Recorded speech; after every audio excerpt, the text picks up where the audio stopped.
Hola amigos, ¿cómo están? Espero que se encuentren muy bien. Esta vez vamos a ver otro pequeño video test de 20 preguntas. Espero que nos vaya muy bien a todos y que respondamos de buena manera todas las preguntas. Así que vamos a iniciar con la pregunta número uno. ¿Cuál es el criterio que sugiere un trastorno delirante persistente y no esquizofrenia, comportamiento catatónico, delirios ya sistematizados sin otros síntomas psicóticos destacados, funcionamiento social relativamente preservado durante al menos un mes, síntomas negativos predominantes, discurso desorganizado y comportamiento caótico, presencia de alucinaciones auditivas y visuales frecuentes? Pregunta que sí está súper sencilla. Recordemos que para esquizofrenia sí o sí debe cumplir con criterios de psicosis. Lo típico, alucinaciones. Y hay una alternativa donde claramente nos dice que no hay datos de psicosis o síntomas psicóticos. Será la alternativa B, porque el comportamiento catatónico sí se puede ver en ciertos tipos de esquizofrenia, no en todos. Síntomas negativos predominantes, típico de esquizofrenia, discurso desorganizado y comportamiento caótico, también esquizofrenia y presencia de alucinaciones auditivas, eso es lo típico. Entonces vamos a marcar la alternativa B como la correcta y estamos bien. Nos dice la explicación que el trastorno delirante persistente se caracteriza por la presencia de un delirio bien estructurado y sostenido durante al menos un mes. Recuerden que no debe haber la presencia de datos de psicosis.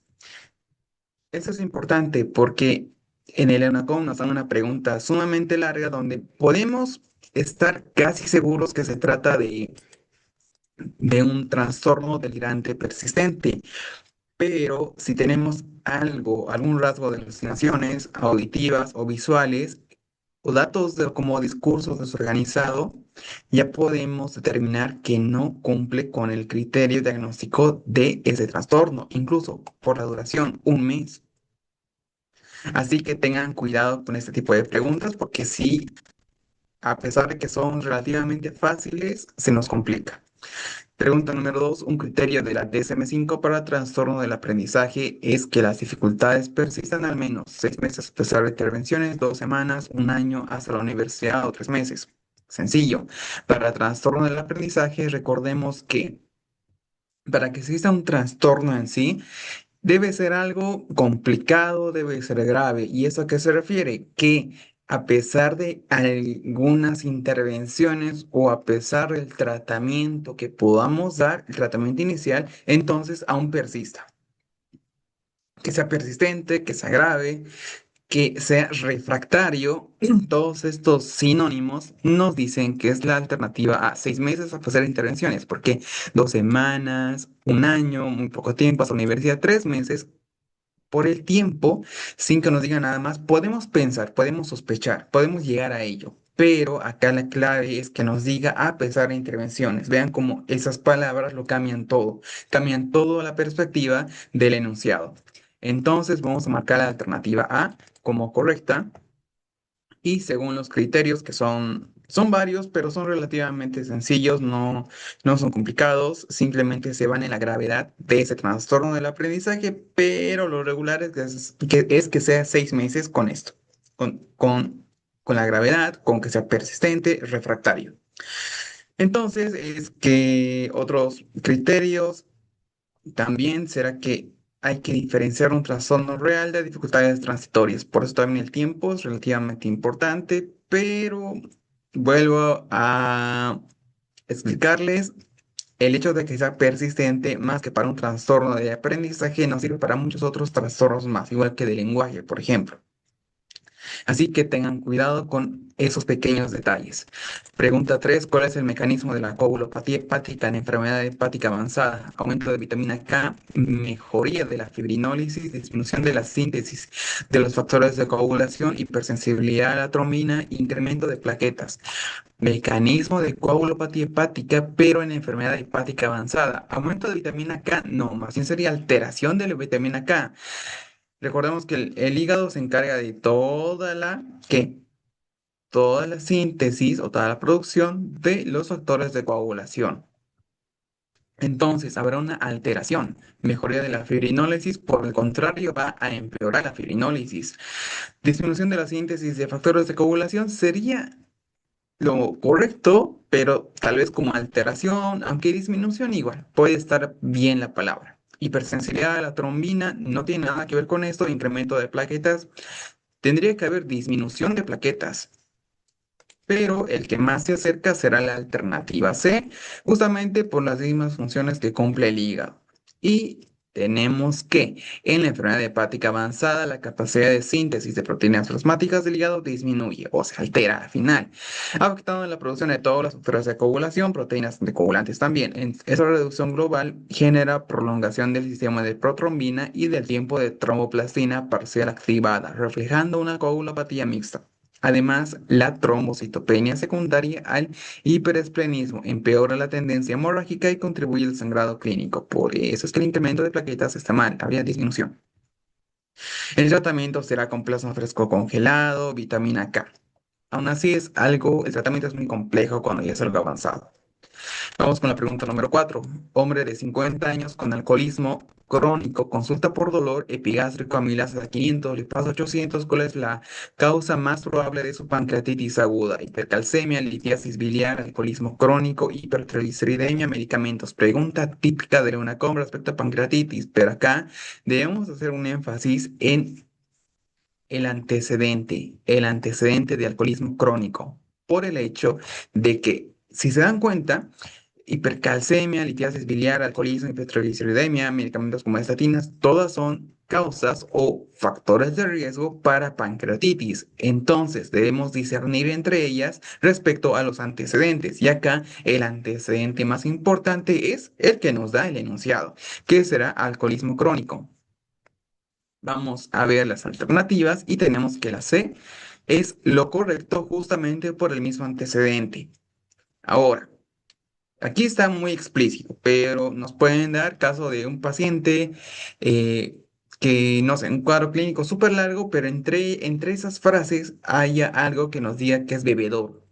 Bebedor recurrente, constitucionario, y en ese sentido es que nosotros debemos analizar bien y saber que el alcoholismo será lo correcto. En el caso de litiasis biliar, sí sería quizás un poco más complejo. Acá también interviene el sexo, que en este caso es hombre, sería femenino, tal vez para pensar en litiasis biliar, igual antecedente de una paciente que, no sé, am, puede tener antecedentes de obesidad, quizás, relacionado a la litiasis biliar. La dieta también puede ser un dato importante, hipertrigliceridemia aún más, medicamentos como estatinas, percalcemia que ya son un poco más raras, pero aún así esa es una pregunta muy, pero muy importante. Hay que analizar bien ese tipo de preguntas. Nos dice que el alcoholismo crónico es la segunda causa más frecuente, después de la litiasis biliar. La litiasis es la primera en frecuencia. Si nos dicen simplemente cuál es la causa más frecuente, litiasis biliar. Sería muy sencillo.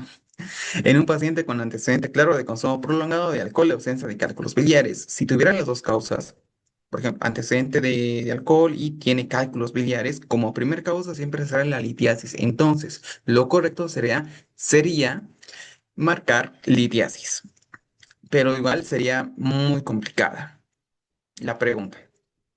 El alcohol ejerce un efecto tóxico directo sobre las células acinales pancreáticas, lo que produce liberación prematura de enzimas digestivas y autodigestión del tejido pancreático, aumenta la viscosidad del jugo pancreático y favorece la formación de tapones proteicos que obstruyen los conductos, favoreciendo el daño inflamatorio. En este cuadro habrá dolor epigástrico intenso, irradia de espalda, náuseas, vómitos, de elección la tomografía y el manejo inicial con ayuno, siempre. Y además, hidratación. Vamos con la pregunta número 5. ¿Qué antibiótico debería evitarse como primera línea en las infecciones urinarias no complicadas? Fosfomicina, amoxicilina, trimethoprim, sulfamethoxazol, nitrofurantoína o fluoroquinolonas. Esto es sencillo. Fosfomicina, amoxi, cotrimoxazol, nitro, son típicas como primera línea. Cotri en niños, nitro en casi todas las pacientes. Frecuente amoxi tal vez ya no se usa tanto por eso de la resistencia bacteriana.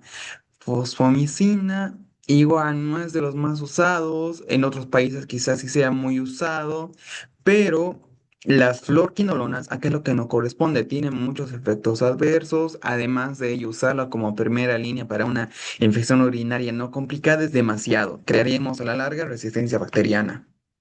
Y estamos en lo correcto.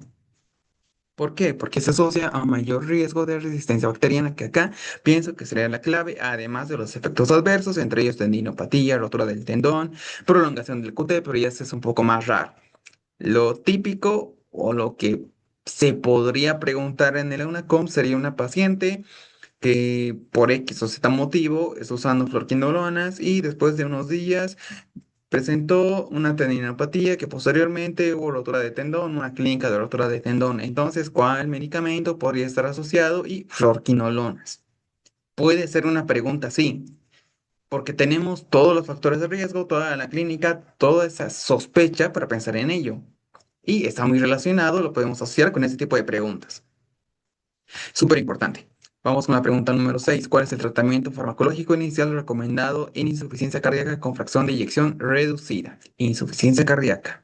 Nitratos de acción prolongada, inhibidores de la enzima convertidora de angiotensina, IECAS, anticoagulación oral, bloqueadores H2, diuréticos diacídicos. Nitratos se usarán tal vez para los síntomas, quizás, en angina, acá no. Los IECAS sí, recuerden que mejoran mucho la supervivencia y son de primera elección, junto con unos beta bloqueadores. Parece que se puede dar, pero estos son de primera línea. O lo inicial, anticoagulación oral. ah, no es lo más recomendado, puede ser o no, depende del paciente a la final, de lo que tenga el paciente. Bloqueadores H2. ah, Desde el 2018 o más antes hubo estudios que dijeron que medicamento H2 que se usaba mucho, demasiado, incluso en otros países me parece que se sigue usando, pero ¿cuál medicamento H2, que su nombre es con R, está asociado al riesgo de tener cáncer? Estudios que son desde el 2018 no son tampoco tan lejanos, pero sí son relativamente lejanos, pero aún así, es para ustedes, porque ese medicamento se sigue usando al día de hoy y es cancerígeno. Así que los leo en los comentarios. Diuréticos diacídicos, más para la hipertensión podría ser acá, ¿no? Entonces marcamos la alternativa B. Los IECAS, estamos en lo correcto, nos dice que como en la predicción del manejo cardiovascular, el pilar del manejo cardiovascular en sí, actúan bloqueando la conversión de la angiotensina 1 a la angiotensina 2, una molécula con efectos vasoconstrictores y retención de agua y sal. Al inhibir este proceso, produce vasodilatación, reduce la presión arterial y disminuye la carga de trabajo del corazón. Son de primera línea, también tienen efectos nefroprotectores y en la práctica clínica se usan con dosis bajitas, pero aún así es muy bueno. Esta familia de medicamentos junto a los arados son muy buenos. En el caso que hay efectos adversos como tos, que es lo más típico, entonces se usan los arados, que también son buenísimos. Vamos con la pregunta número 7. ¿Qué tratamiento se recomienda en recién nacidos con CMV, citomegalovirus sintomático grave? Ganciclovir o valganciclovir por 6 semanas, aciclovir intravenoso, interferón, ampicilina, genta o pirimetamina más sulfadiazina. ¿Cuál será? Para citomegalovirus. La clave acá es recordar es un inhibidor de la ADN, me parece que así se llama. Y este será aciclovir para herpes, típico. Acá no corresponde. Interferón, este es raro, no tiene nada que ver con el citomegalovirus porque es virus ampigenta para una sepsis será. Y esta pirimetamina con sulfadiazina, ¿en qué la vemos? La vemos en toxoplasma. Mientras que para el citomegalovirus nos sirve ganciclovir o palganciclovir. Cualquiera de las dos sería lo correcto. Quizás más ganciclovir, más típico. Entonces, para este CMV grave, el tratamiento antiviral busca reducir la progresión del daño neurológico y auditivo y preservar la función auditiva. Se utiliza ganciclovir intravenoso o su formulación oral como valganciclovir. El tratamiento se usará por 6 semanas y nos ayuda muchísimo para reducir las secuelas neurológicas y para mejorar la función auditiva, como bien se dijo al inicio. Pregunta 8. Hombre de 55 años con hemoptisis moderada y pérdida de peso. Radiografía de tórax muestra cavitación de 3 centímetros en lóbulo superior derecho. ¿Cuál es el estudio diagnóstico inicial? Tomografía computarizada de tórax con contraste, citología de esputo, broncoscopía con biopsia, biopsia percutánea con aguja fina guiada por tomografía, cultivo de esputo para micobacterias. Acá tenemos datos clave: hombre de 55 años, hemoptisis moderada, pérdida de peso, muestra cavitación en la radiografía de 3 centímetros en un lóbulo. Tenemos que ser acá, pienso yo que viendo todas las alternativas, viendo el caso clínico, ciertamente un poco minuciosos en el sentido de que nos falta datos para pensar en que, yo sé que muchos hasta acá estarán pensando tal vez en tuberculosis, otros estarán pensando en una neoplasia. Pero, ¿cuál es la correcta?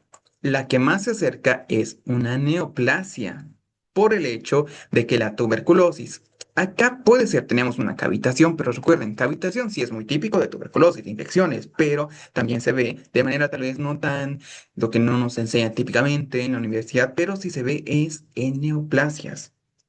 No tan frecuente, pero igual se lo ve. Que esté en un lóbulo, igual está bien. Tenemos un paciente a mayor de 55 años, está bien. Mayores de 50 ya tenemos que pensar en varios tipos de cáncer. Hemoptisis moderada, pérdida de peso, típico, pero ¿por qué no sería tuberculosis si es casi lo mismo a la final? Incluso cavitación. Pensamos cavitación, directamente TB. No es por el hecho de los factores de riesgo, también por la falta de antecedentes para pensar en tuberculosis. Si tuviéramos un paciente con tos, por ejemplo, tos más de 2 semanas, pérdida de peso, hemoptisis moderada, tos progresiva, paciente en situación de calle, inmunocomprometido. Podemos pensar respecto a los factores de riesgo en tuberculosis, pero acá nos falta todos esos datos. Entonces, lo primero que debemos pensar es neoplasia. ¿Y cuál será la mejor para neoplasia? La tomografía computarizada con contraste, por el hecho de que acá vamos a ver esto y a tipificar de la misma manera. Citología de esputo y cultivo de esputo para micobacterias será para TB y listo, ahí muere. Ahí lo dejamos. Broncoscopía con biopsia, biopsia percutánea guiada por tomografía. Esto será después. Esta guiada por tomografía me parece que es un poco exagerado, pero la broncoscopía con biopsia será después. Vamos a marcar la alternativa A. Estamos bien. Nos dice que ante una lesión por una sospechosa de malignidad, que esto es lo primero que debemos sospechar, el primer paso será la caracterización anatómica detallada y eso solo hace mediante la tomografía. Recuerden que para el EUNACOM todo es escalonado y debemos pensar, ya sé que quizás algunos son especialistas, otros son médicos con muchos años de experiencia, pero sí o sí debemos pensar así. El EUNACOM es diferente a lo que vemos en ciertos aspectos, diferente a lo que vemos en la práctica clínica. Para pasar el examen necesitamos pensar como el EUNACOM. Así que vamos con la pregunta número 9. ¿Qué práctica higiénica reduce el riesgo de transmisión de virus HIV? ¿Qué virus es? ¿Cuál es? Está sencillo. Hepatitis A. Cubrirse al estornudar, lavado de manos frecuente con jabón y agua, no compartir juguetes, uso de mascarilla todo el día, desinfección de zapatos con lejía. Esta pregunta está también sencilla. La clave acá no es tal vez cubrirse al estornudar porque no es algo respiratorio, compartir juguetes tampoco se puede compartir normal siempre y cuando se haga la alternativa correcta. Uso de mascarillas tampoco respiratorio, desinfección de zapatos con lejía, ¿no? Exagerado eso para este caso, lo que nos sirve es el lavado de manos frecuente con jabón y agua. Es lo que se debería hacer, más o menos unos 20 minutos, ya que es la mejor manera costo efectiva, simplemente lavado de manos que lo podemos hacer en cualquier momento sin ningún problema. Todos tenemos, o incluso si no hubiera jaboncillo en el peor de los casos, alcohol en gel igual sirve. Pregunta que si estaba sencillo, no. No habría por qué perdernos con esa pregunta. Vamos con la pregunta número 10. ¿Qué prueba de tamizaje neonatal es universal en muchos países? Colposcopía, radiografía de tórax, resonancia magnética, biopsia hepática, tamiz metabólico. Pregunta que también está sencilla. No vamos a pedir como tamizaje neonatal una colposcopía. Sería, no sé, para negligencia esto. Tampoco vamos a pedir biopsia hepática como tamizaje. Lo correcto simplemente es el tamiz metabólico, prueba de talón y sencillo. No suele haber muchas enfermedades congénitas. Identifica alteraciones metabólicas como la fenilcetonuria y el hiperhipotiroidismo congénito. Esas dos sí deben recordar. Son las más importantes. Igual, pregunta sencilla. Vamos con la pregunta 11. Lactante de 8 meses con fiebre de 39 grados, irritabilidad, jaloneo de oído y otoscopía. Tímpano eritematoso, abombado sin perforación. ¿Cuál es el diagnóstico más probable? Colecistitis aguda, otitis media aguda, supurativa, otitis externa, otitis media con efusión, mastoiditis aguda. 8 meses. Fiebre, irritabilidad, jaloneo, puede ser por la misma irritabilidad, dolor. Podemos hacer un sinónimo como si fuera dolor y otoscopía. Muestra tímpano eritematoso, abombado, pero no hay perforación. Colecistitis aguda, mastoiditis, las podemos descartar porque esto es obvio que se trata de una otitis, pero ¿cuál será? Media aguda supurativa podría ser. ¿Saben por qué? Porque no tenemos ese dato de que nos diga que haya líquido purulento saliendo por ahí. No tenemos ese dato, pero si tenemos tímpano eritematoso, abombado, irritabilidad, dolor, fiebre, otitis externa sería en el oído externo, pero acá la clave sería tal vez al tocar el oído externo, que tenga dolor. Me parece que es el signo del trago, lo que se ve típicamente en la otitis externa. Otitis media con efusión, acá no tendremos que tener datos como fiebre, irritabilidad, jaloneo, o tampoco tenemos que tener datos como que esté abombado, por ejemplo. Y además, la clave sería líquido transparente, eso es con efusión. Entonces, la que más se aproxima al correcto sería la B, a pesar de no tener ese dato de pus saliendo del oído. Se caracteriza por una inflamación e infección del oído medio. Hasta que todos lo sabemos, de acumulación de pus detrás del tímpano, cosa que no nos lo dijo en el enunciado. Pero nosotros ya, por las mismas, descartando las otras alternativas, nos damos cuenta. Acá el manejo será analgesia, paracetamol, ibuprofeno y antibióticos. Seguimiento de 48 a 72 horas y siempre descartamos complicaciones como perforación o mastoiditis, pero eso da clínica un poco más variada y más grave. Vamos con la pregunta 12. ¿Qué antifúngico se usa en trociscos para candidiasis oral leve?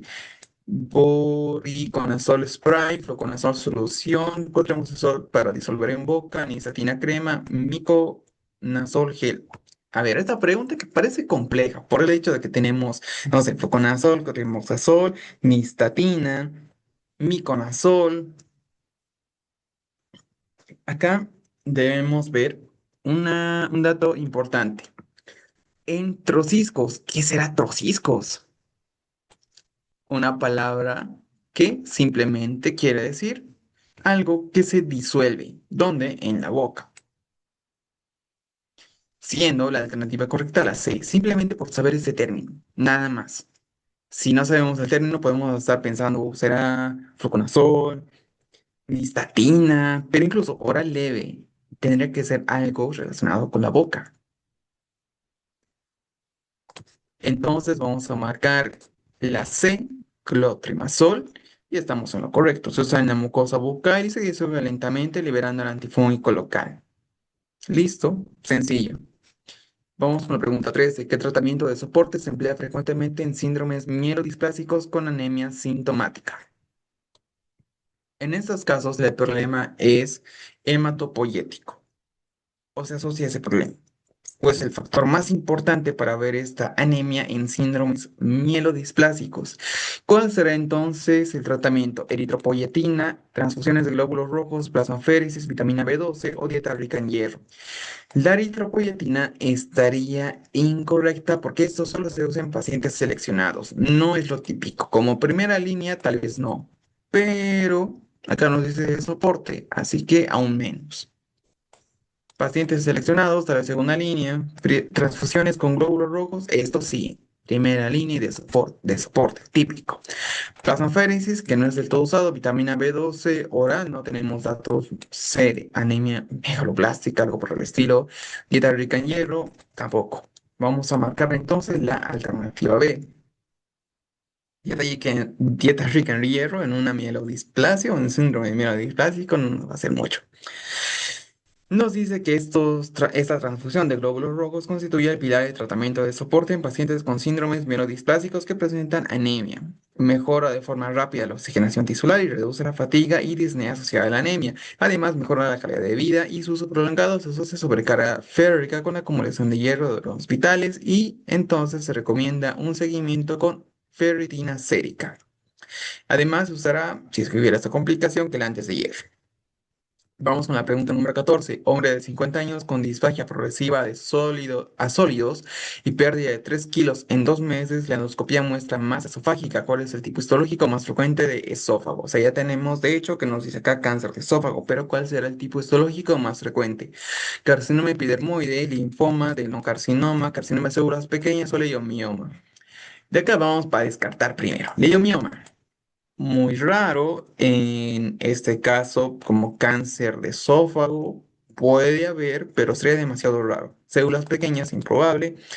Linfoma también raro. Puede existir, pero sería demasiado raro. Los típicos son el epidermoide o escamoso y el adenocarcinoma, pero debemos evaluar también por qué se producirá cada uno. Adenocarcinoma más típico por esófago de Barrett o también por reflujo gastroesofágico, que al final lleva igual al esófago de Barrett.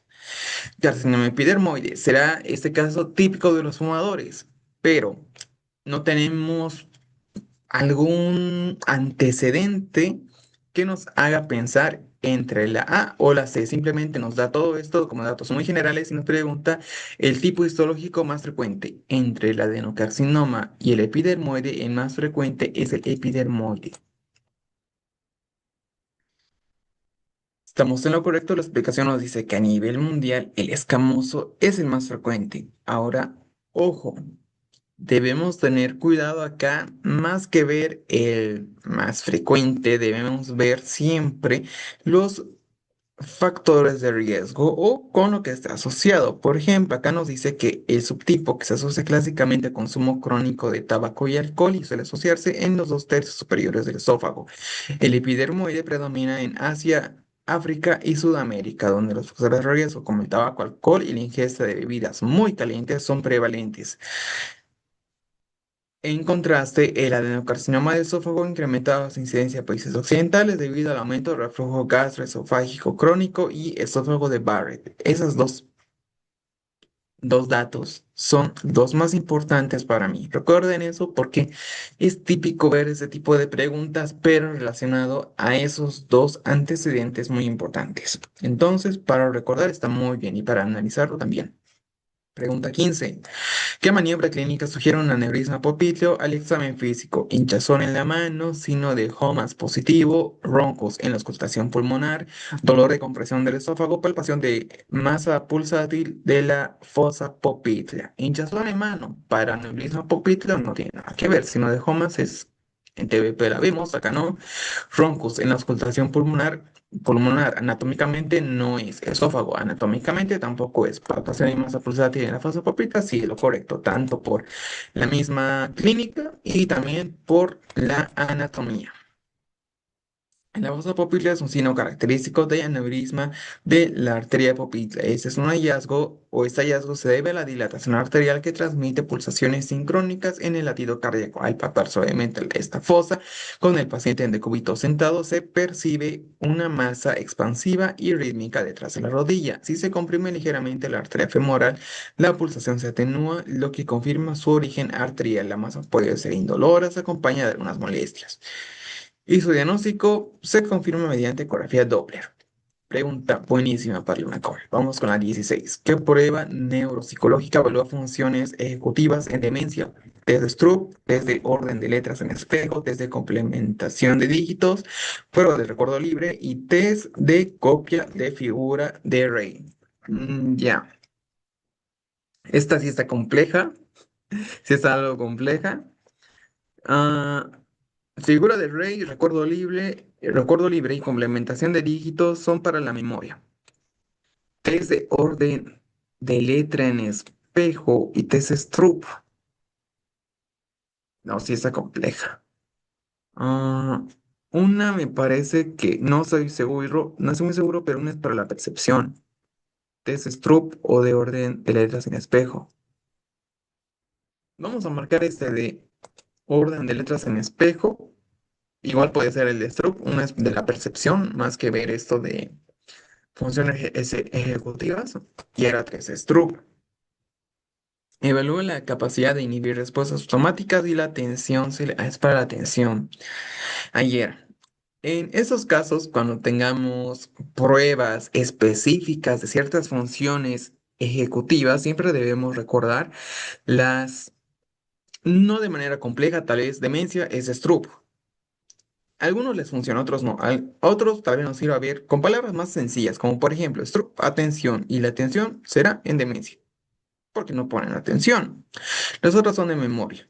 Para ustedes, ¿en dónde podemos ver este tipo de pruebas para la memoria? Nos lo también en los comentarios. Este test se supone a prueba la habilidad de resistir interferencias y mantener el foco ante estímulos contradictorios, particularmente para la disfunción frontal, y esto donde se verá demencia frontotemporal. Vamos con la pregunta 17. Niña de 5 años presenta dolor en el muslo izquierdo que luego se ubica en cadera izquierda, que limita su movimiento. Al examen físico está en buenas condiciones. ¿Cuál es el diagnóstico más probable? Artritis séptica, artritis reumatoidea, sinovitis transitoria, tumor de Ewing u osteomielitis. La artritis séptica nos tenía que decir que viene en malas condiciones. Monoartritis, con un cuadro séptico grave. Artritis reumatoide no concuerda con una niña de 5 años. Sinovitis transitoria, esto sí, vean, dolor que luego se ubica en la cadera izquierda, limita el movimiento, pero estaba en un lugar y luego se va a otro. Esto es típico de la transitoria. Tumor de Ewing, tumor que lo vemos en la radiografía, no viene con esto de que el dolor va de un lugar al otro, es localizado, muy grave, y en los niños se ve. Osteomielitis, cuadro infeccioso. Tenemos que tener antecedente para pensar en una osteomielitis. Fiebre, no buenas condiciones generales. Entonces marcamos sinovitis transitoria, que es donde tenemos buenas condiciones generales y estamos en lo correcto. Se acompañará de cojera, típico de edad preescolar, buen estado general y sin fiebre. La causa más frecuente será una infección viral respiratoria leve que pudo causar este cuadro. Es autolimitado, así que no hay por qué preocuparnos. Siempre como diagnóstico de exclusión se debe descartar patologías graves como artritis séptica. Pero esto cuando el niño presenta fiebre, un aspecto malo, compromiso del estado general, el manejo en estos casos, no en artritis séptica, en sinovitis transitoria es conservador. Pregunta 18. ¿Qué es el análisis FODA en la gestión estratégica? Modelo de ventas y distribución, solo análisis de la competencia, encuesta de clima laboral, evaluación de fortalezas, oportunidades, debilidades y amenazas o estudio de flujo de caja. Si se dan cuenta, en la misma pregunta, en las mismas alternativas está la respuesta. ¿Por qué? Porque tenemos FODA. O mejor dicho, en el mismo enunciado está la respuesta correcta. FODA, fortaleza, oportunidades, debilidades, amenazas. Sencillo. Y ojo que estas preguntitas de salud pública muchas veces son complicadas, pero debemos darnos cuenta por estas, no sé, por estas letras a qué se está refiriendo respecto a las alternativas. Y nos dice que la aplicación de este FODA y la toma de decisiones estratégicas al permitir aprovechar las ventajas competitivas, potenciando los recursos disponibles y mitigar los riesgos. Complejo y bien a la vez. ¿Qué fármaco antimitótico, o sea, antimitótico, puede inducir efluvio anágeno, minoxidil, ketoconazol, finasterida, quimioterapia citotóxica, biotina? Antimitótico. Antimitosis, podrá ser allá. Antimitótico. El fluvio anágeno, esto es con esta creación del pelito. Ah, mejor dicho, actúa con el pelo está creciendo, igual hay la fase telógena. Pero, ¿cuál fármaco inducirá este fluvio? O sea, que se caiga. Y que es antimitótico. Antimitosis, que se relaciona a la antimitosis, a la quimioterapia. Biotina, finasterida, minoxidil, ketoconazol, el minoxidil más bien haría lo contrario respecto al efluvio. Entonces marcamos quimioterapia y estamos bien. Los agentes quimioterápicos como la ciclofosfamida actúan interfiriendo en la mitosis de los queratinocitos foliculares. Por eso hacía énfasis en en este término de antimitótico, antimitosis. Y lo asociamos directamente a quimioterapia, lo más típico. Esta interrupción celular genera fluvio anágeno caracterizado por la pérdida súbita y difusa del cabello y es anágena. Recuerden que también hay la fase telógena. El proceso se debe al daño directo de las células de división dentro del folículo piloso, lo que provoca la caída rápida y temporal del pelo, comúnmente asociado a tratamientos quimioterápicos. Eso explica por qué a este tipo de pacientitos se les cae el pelo. Un dato perturbador, un dato curioso, pero bueno, está bien. Vamos con la pregunta 20. Hombre de 32 años con infección por Yersinia hace 5 semanas presenta oligoartritis en rodillas, entesitis de inserción plantar y eritema nodoso en piernas. HLA-B27 positivo. ¿Cuál complicación cardiovascular puede presentar una artritis reactiva? Pericarditis constrictiva, trombosis de válvula mecánica, miocardiopatía dilatada, bloqueo auriculoventricular de primer grado o endocarditis reumática. Acá tenemos antecedente primero de infección por Yersinia. Tiene oligoartritis de rodillas, entesitis de incisión plantar, o sea, inflamación de la planta del pie más o menos, lo podemos ver así, eritema doloroso en piernas, IHLA-B27 es donde lo podemos ver, espondilitis anquilosante y además en artritis reactiva, tal cual dice la pregunta del enunciado.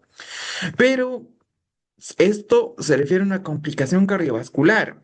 Pericarditis constrictiva la vemos en complicación cardiovascular, pero típicamente de TB. Trombosis de válvula mecánica, trombosis.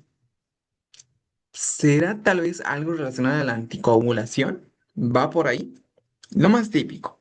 También puede ser por una infección de la válvula mecánica. Miocardiopatía dilatada, esto viral. Muchas veces. Bloqueo auriculoventricular de primer grado. Tal vez. ¿A qué se relaciona bloqueo auriculoventricular de primer grado? No es lo más típico que lo veamos. Endocarditis reumática, artritis reumática podría ser, y acá tenemos artritis reactiva. Por descarte podemos llegar a ella. Puede ser cualquiera de las demás, porque esto sí es una pregunta súper compleja. Complicación cardiovascular no es lo típico que vamos a leer, pero ya me quedaría con bloqueo auriculoventricular de primer grado, siempre y cuando descartemos todas las otras y veamos las causas más importantes de las otras. Porque para un bloqueo auriculoventricular de primer grado, recordemos que esto es muchas veces asintomático, solamente lo vemos por suerte, porque está ahí. Y veamos, estamos bien. La artritis reactiva puede presentarse en bloqueo AB de primer grado debido a la inflamación de la conducción cardíaca. Este hallazgo forma parte de las manifestaciones cardíacas del síndrome, aunque es menos frecuente que la uveitis o las lesiones cutáneas. Sí, es infrecuente. La pericarditis constrictiva no es una complicación habitual de la artritis reactiva. La miocardiopatía dilatada tampoco se asocia de manera típica a esta entidad. La endocarditis reumática es característica de la fiebre reumática. La trombosis de la válvula mecánica es una complicación de cirugía valvular previa sin correlación o sin relación con la artritis reactiva. Por eso es importante siempre saber lo más característico, lo más llamativo de las otras alternativas, para descartarlas y ver cuál más o menos no cuadra o cuál puede ser la diferencial. En fin, espero que todos hayan respondido bien las 20 preguntas. Acá en la 16 tuvimos un problema con esa pregunta, que sí creo que era de las más sencillas en ciertos aspectos, pero a la vez la más compleja porque a veces no recordamos bien siempre esto de las pruebas. Entonces, me despido, nos vemos en otro video y sigamos estudiando.